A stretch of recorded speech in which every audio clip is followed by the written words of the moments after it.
السلام عليكم ورحمة الله وبركاته. ازيكم يا حلوين؟ عاملين ايه؟ يا رب تكونوا بخير وفي احسن حال. النهاردة بقى قدمت لكم فيديو جميل جدا جدا وحبيت تشاركوني الفكرة، وكمان عملناه بطريقة حلوة خالص اقتصادية جدا جدا. بنص كيلو دقيق يا حبيبة قلبي هتعملي الكمية الحلوة دي، وكمان ممكن تقدري تعملي كمية اكبر بالكمية اللي انت عايزاها وتفرزي من المخبوزات الجميلة القمر دي. عملنا النهاردة مع بعض فطاير جميلة جدا جدا، طرية وهشة، يعني عايزه اقولك باقل المقادير وباقل الامكانيات هتعملي الوصفه بتاعت النهارده. بصوا يا بنات، مبدئيا كده صلوا على رسول الله عليه افضل الصلاه والسلام. اللهم صل وسلم وزد وبارك عليك يا حبيبي يا رسول الله، صلاه تنحل بها العقد وتنفرج بها الكرب وتقضى بها الحوائج باذن الله تعالى. حبايب قلب متابعيني، يا رب تكونوا بخير. فيديو النهارده ان شاء الله شيق وجميل وسهل وبسيط. في طبعا زي ما احنا متعودين في قناتنا، كل حاجه لازم نعملها تكون سهله وبسيطه علشان نراعي ظروف بعض. طبعا الايام دي مش مستحمله ان انت تعملي وصفه وتفشل منك، مش مستحمله ان انت تدعي عليا دعوه كده من قلبك ان انت عملتي حاجه او كلفتك وللاسف خسرت منك او باظت منك. لا، انا مرضاش لنفسي الخساره ومرضالكوش برضو الخساره، حرام. الظروف صعبه والدنيا غاليه والناس ربنا اللي يعلم بيها. ربنا يعين كل صاحب بيت على بيته ويعين كل حي على حاله يا رب العالمين. بصوا يا حبايب قلب، وصفه النهارده زي ما قلت لكم اقتصاديه جدا جدا، يعني عايزه اقول لكم لدرجه ما توصفش. هنعملها بطريقه جميله جدا وبطريقه بسيطه، وطبعا غير مكلفه خالص بالمره. وشعارنا في قناتنا بنبسط الامور ما نعقدهاش. مبدئيا كده حبايب قلبي، هنعمل مع بعض الفطاير القمر دي بالميه، ميه دافيه، مش بحليب، مش ببيض، مش بزبادي. طبعا الحاجات دي دلوقتي بقت مكلفه، البيض بقى بكام والحليب والزبادي عفوا، الا من رحم ربي طبعا. يعني مش عارفه اقول لكم إيه، بدل ما تقولي احطي بيضه في المعجنات، ما انا ممكن اسلقها للولد او للبنت ياكلوها، ممكن اقسمها للاتنين واقسمها عليهم. يعني مش عارفه اقول لكم بصراحه، مش حابه اتكلم في الموضوع لان بيتعبني نفسيا. فتعالوا نكمل الفيديو بتاع النهارده بالطريقه اللي عملت بيها الفطاير الحلوه دي.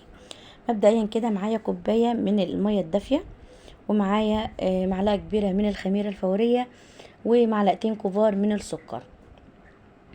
حطيت المواد الجافه كده مع بعضها وحطيت عليهم الميه الدافيه. خدي بالك الميه لازم تكون دافيه، مش ساقعه ومش برضو سخنه، لان لو سخنه هتهبط منك الخميره. تمام يا بنات؟ حطيت بقى كله مع بعض كده وحطيت عليهم نص كيلو من الدقيق. خدي بالك الوصفه اللي انا عملتها النهارده بنص كيلو من الدقيق، اعملي بنص كيلو الاول وتحكمي في الوصفه وشاهدي الفيديو لنهايته عشان تعرفي انا عملت ايه عشان تعملي زيي والوصفه ما تفشلش منك. حابه تعملي كميه كبيره بعدين اعملي الاول الدقيق الاول بنص كيلو دقيق او ربع كيلو دقيق ايا كان المتاح عندك، واعملي الوصفه مش هتقولك لا. وحطيت بعد كده بقى على الدقيق والمكونات بتاعتي معلقه صغيره من البيكنج باودر، وكمان رشه من الملح.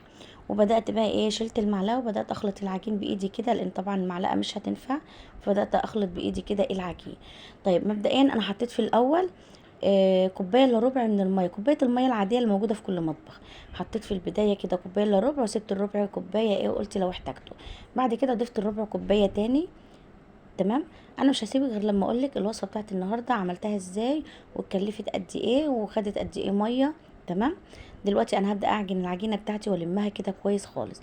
طب الاضافه الحلوه الجميله اللي بنضيفها لكل المعجنات وخليها هشه كده ومعانا، ما شاء الله عليها، معلقه كبيره من الخل. عايزه اقول لكم الاضافه دي ممتازه، جربوها على طريقتي، بحطها في جميع المعجنات، ممتازه يا بنات. حطيت معلقه كبيره من الخل كده على العجينه، وبدات الم العجينه كده بايديا وهبدا اعجنها. طيب وصفه النهارده خدت قد ايه يا ام عمر؟ ميه خدت كوبايه وربع. طبعا عايزه اقولك خليكي متحكمه كده في الميه، وخليكي برضو ايه بالنظر كده، لان ممكن نوع الدقيق اللي عندك غير نوع الدقيق اللي عندي. في نوع دقيق بيقبل ميه كتير وفي نوع ما بيقبلش.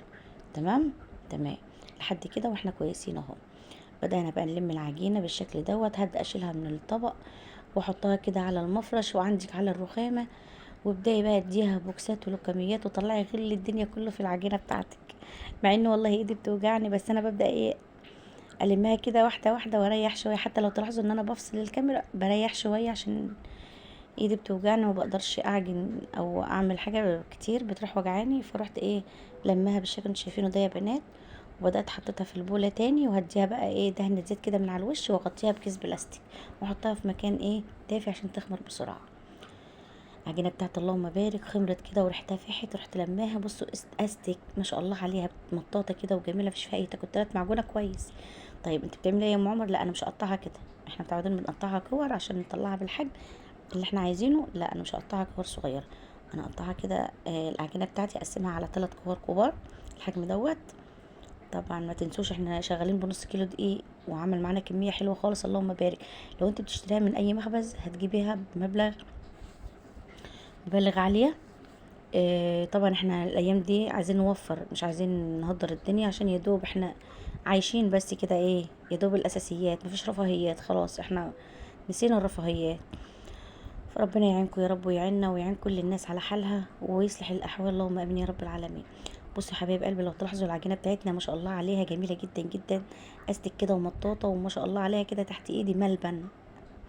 رحت بقى ايه فردتها كده بايدي في الاول، وبعد كده هجيب الفراده وافرد العجينه كده لحد ما تديني إيه حجم كويس، تحس ان السمك بتاعها مش ضعيف خالص ومش تخين، عشان تطلع معاكي ممتازه باذن الله تعالى. طبعا عينيكي ميزان، تشوفي كده وتقدري قد ايه سمكها، وقد ايه ما تكونش رقيقه، وقد ايه ما تكونش سميكه. تمام.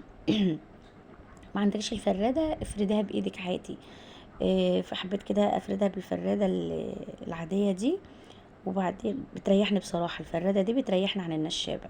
النشابه بحس ان هي بتهبطني ودي كمان والله بتهبطني. ببدا افردها كده، وعندي يعني ابدا افردها واظبط الحروف بتاعتها.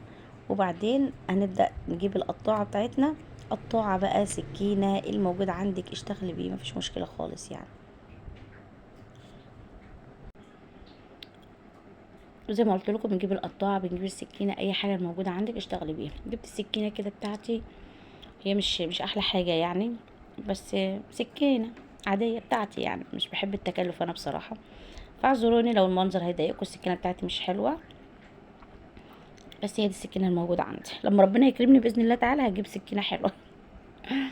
طبعا مش عايزين نتكلم، احنا قلنا الاساسيات، مش زمن الرفاهيات خالص. تعالوا بقى لكم على الحشوه الجميله الخطيره اللي حشيت بيها الفطاير بتاعت النهارده.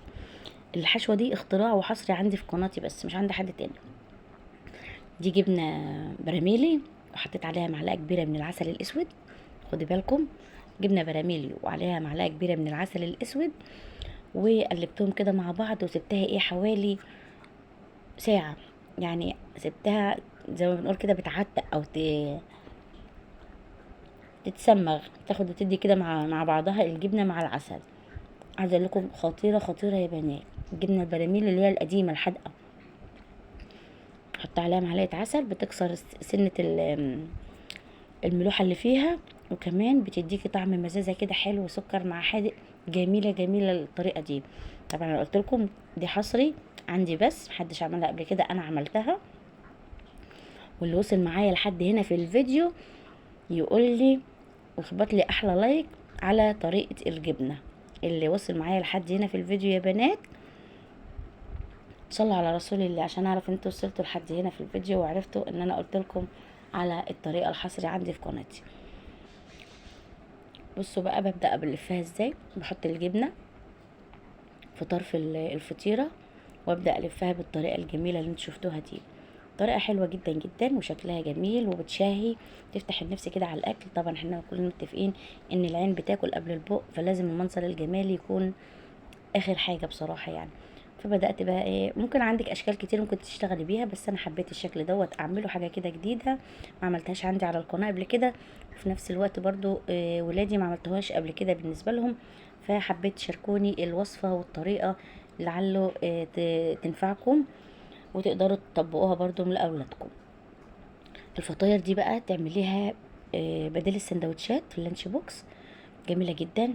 تعمليها للفطار، وجوزك كده نازل رايح الشغل، تحطيها كده مع كوبايه شاي بحليب، جميله جدا جدا. زي ما قلت لك تنفع في اللانش بوكس برضو، لو انت من النوع اللي لو انت موظفه هتحطيها شويه معاكي في الشنطه، جميله جميله بمعنى اصح يعني. عايزه لكم بصوا الكميه بنص كيلو دقيق يا بنات.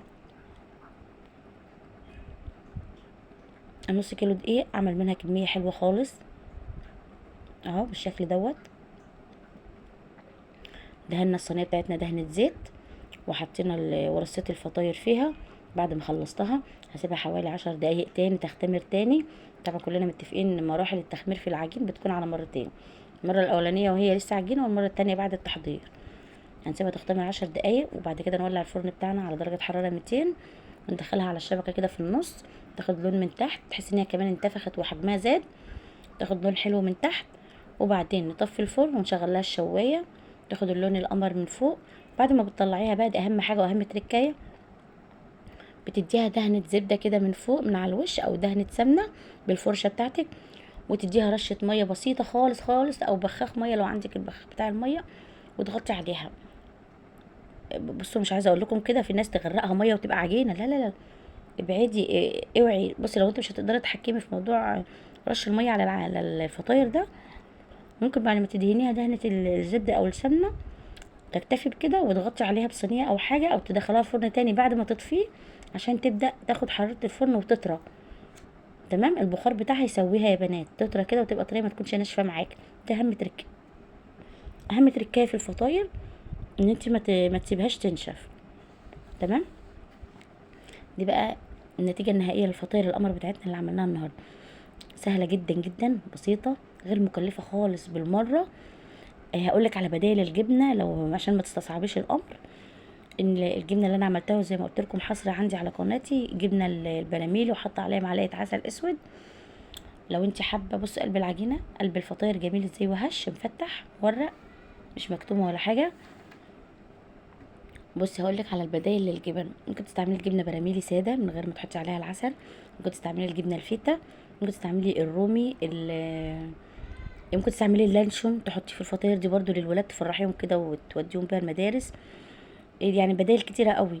هقولك على ابسط حاجه خالص خالص، اخواننا اللي في الفلاحين اللي بيشاهدوا الفيديو بتاعي، اخبطوا لايك حلو عشان هديكم الفكره الحلوه برضو.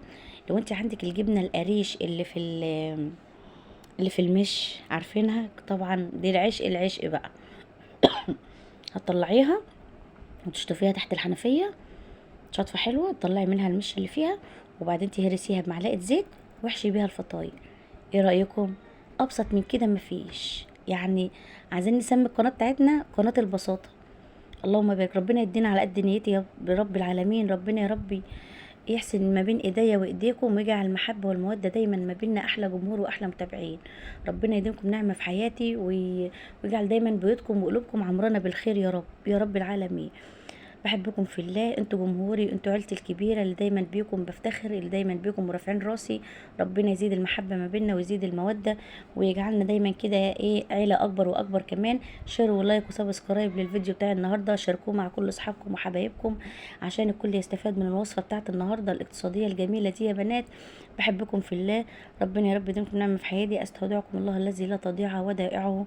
السلام عليكم ورحمه الله وبركاته.